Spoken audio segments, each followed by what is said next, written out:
Welcome back to Primetime Local News, and I'm joined by, once again, the Female Athlete of the Year, Ray Sigurdson at Lakeland College. Pretty nice way to wrap up your collegiate career at Lakeland and in Lloydminster, hey?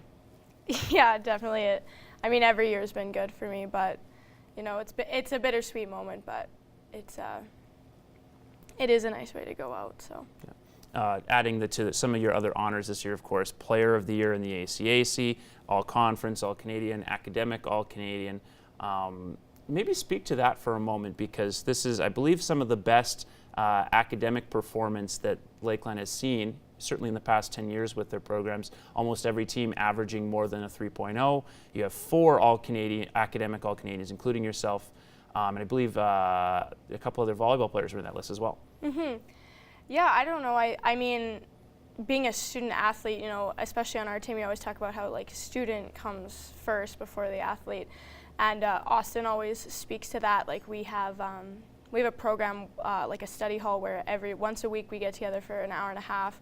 You know, the older players that have taken classes help the younger players. It gives everyone a chance to study and kind of, you know, work on group projects or anything like that. So I think that, like speaking from my team specifically, just because that's what I'm a part of, is we've made it a really big focus when we set goals at the beginning of the year. We always talk about we want everyone to make their 2.0 GPA to be eligible, and then we want a collective GPA of over 3.0. So it's very centered in that, and even within athletics as a whole, it's one of the 3 C's, right? There's the court, the classroom, and the community. So I think that that speaks to the effort that people are not finally, but putting in, and it's a reflection of that for sure.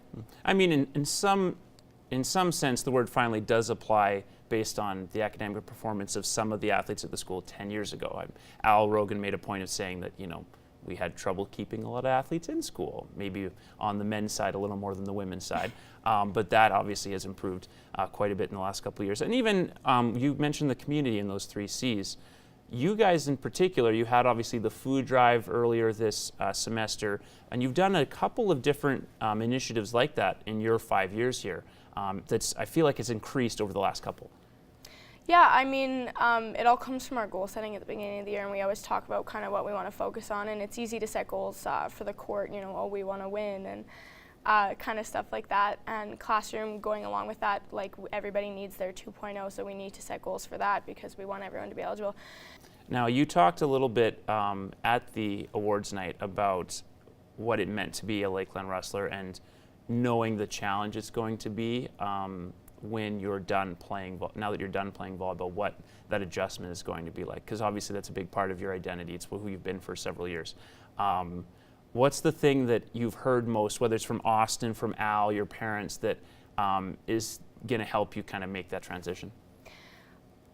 You know, it's funny because they all have kind of said the same thing, and I think I knew this right from the beginning, or from the beginning of this year when you start to think about the end. Yeah. But I think that being a part of the growth over the last 5 years and being able to like be a part of athletics evolving, like my team alone evolving, I think that's something that's special. And even though it is over, and I will miss volleyball and I will miss like competing at a level like that, I did everything that I could, and I knew that, like, you know, while I was out there, I left everything out on the floor, and yeah. I don't know if my body could take another year of competitive volleyball, but part of it too will just always be being involved in volleyball. Like, my dad was a 5-year college athlete as well. Yeah. He played for the University of Winnipeg, and he's coached ever since. And he said part of the way that, you know, he coped with not being an athlete anymore was being able to give back to the sport that, you know, made you who you are and, you know, gave you so many amazing people in your life and so many amazing opportunities. So. And we'll chat a little bit about how you might try to give back to the sport a little bit in the next hour. But first, more on Primetime Local News.